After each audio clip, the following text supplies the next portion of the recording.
Let's get to the judicial reform. Ever since this judicial reform was proposed back in January, this country has been in a state of turmoil. You paused this legislation in order to allow for talks with the opposition because you were worried, like many people in the country, these sides fighting with each other could descend into a civil war. But those talks with the opposition now have broken down, and you say you may advance this legislation unilaterally.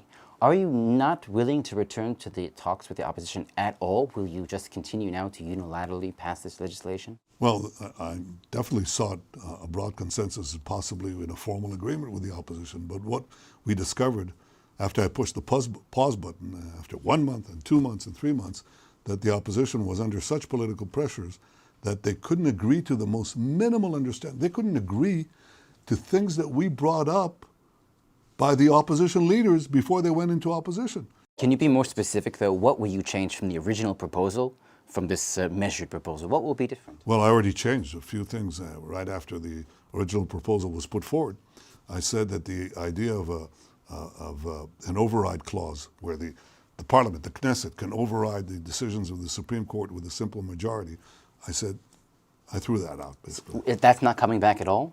You're not following this. Okay. People don't know. They just don't follow. Well, we thought it might come back with the supermajority. No, I said it's out. Okay. And I think it's very clear that the way of choosing judges is not going to be it's not going to be the current structure, but it's not going to be the original structure. Let's talk about Iran's relationship with Russia. Iran is now supplying Russia with drones that it uses in Ukraine, and Russia has a deal with Iran to supply it with fighter jets, combat helicopters. Russia is helping Iran advance its cyber capabilities, potentially its missile production facilities. How does this new relationship between Iran and Russia change the relationship between Israel and Russia? Well, it's a very disturbing relationship, obviously, partnership, because it gives Iran the weapons or the means to advance its goals against Israel and others, against the Arab states and against many others. And it also, Iran is supplying Russia with weapons that are used in the war of Ukraine with deadly effect. So obviously we're concerned with that. We've made our concerns known to the Russians. We are also helping Ukraine. We're helping them in civilian defense, an civilian alert system that will obviate the need to get half the country in shelters for every missile fired. So we're helping them with that, but we're making our concerns to the Russian government. What did Moscow say back? Can you share that with us? Well, I think they're aware of our concerns, and I think it's important to understand that we're concerned also with the possibility that systems that we would give to Ukraine would fall into Iranian hands and could be reverse engineered, and we would find ourselves facing Israeli systems used against Israel. And by the way, that's not a theoretical threat, because Western systems, anti-tank systems, for example, did exactly that journey, and we now find them on our borders with Hezbollah. Mm-hmm. Remember, Israel is a country the size of New Jersey.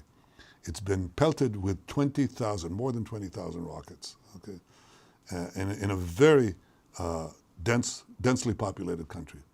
We haven't had many casualties for one reason, because Iron Dome shoots down 95% of the missiles that enter could hit our populated centers. Now, if that system were to fall in the hands of Iran, then the millions of Israelis would be left defenseless and imperiled. You're aware of what the Ukrainian ambassador to Israel said recently, that Israel says its stance is neutral about this conflict between Ukraine and Russia, but he said in reality it's pro-Russia. He said that Israel really hadn't delivered on its promises regarding aid to Ukraine. How do you respond to those assertions by the Ukrainian ambassador? Well, that's not true. The former government made some promises which were in the process. Well, they weren't delivered, but I've delivered them. And I think people know. Maybe you should find out what's going on. But we're not neutral. We've expressed our sympathy and our position with Ukraine, but I'm saying there is limitations that we have and concerns and interests that we have.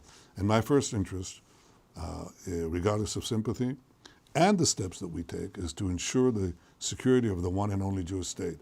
And we have the concerns that I told you. We are also, our pilots are flying right next to Russian pilots over the skies of Syria, in order to block the attempts of Iran to establish a second Hezbollah front in Syria.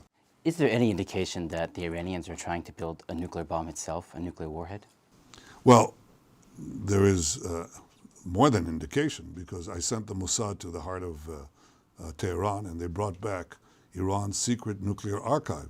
And the opening document of that archive said that Iran's purpose 21 years ago, in 2003, was to build 5 kiloton bombs. That's 5 Hiroshima bombs. That's 21 years ago. So you can assume that they haven't abandoned this goal. But is there evidence that they're reviving that project today? They certainly have revived that project in the sense that they're moving all the time with enrichment, as you said, which is a critical component of making a nuclear bomb. It's not the only component. There's also the weaponization group. There's also the missile group. Can you tell us what's happening with the weaponization group? I could, but I won't. The U.S. is now re-engaging diplomatically with Iran, quote, a mini-deal around its nuclear program. Do you think this so-called mini-deal is the first stage in reviving the old Iran deal? Or do you think the old Iran deal is really dead? Any deal with Iran that doesn't set back their nuclear infrastructure, that doesn't basically take it apart, is not very useful. Khomeini just said, well, I'm willing to enter a deal, I just will not roll back any of the infrastructure. He said that about the mini deal. And he wants to get money. He's going to get billions. So I think that's a bad deal. Obviously, a deal which would give them hundreds of billions of dollars and would enable them within 2 years, 3 years, in what is called the sunset clause, to remove all limitations on nuclear enrichment is a far worse deal. So look, maximum deal or mini deal, neither is going to stop us from doing what we need to do to defend Israel against a regime that openly says it's out to destroy us and is seeking to achieve the means to do so. So we will do whatever is necessary to defend ourselves. You've known President Biden now for over 4 decades, your friendly relationship, but since the establishment of your new government, you haven't received an invitation to the White House. Some of your senior ministers can't get meetings with the Biden administration as well. What does that say about the current nature of the relationship between Israel and the United States? Well, you're quite right. I've known President Biden for over 40 years, and it's been a close friendship. We don't always agree. We often disagree. But it's instructive to say, I think he's a self-described Zionist, pro-Israel, and I don't think that's an inaccurate description. I think it's accurate. I think he has a basic sympathy for the Jewish state, although, as in any family, we can disagree, and often do. But I have no doubt about his sentiment, and I trust that will continue.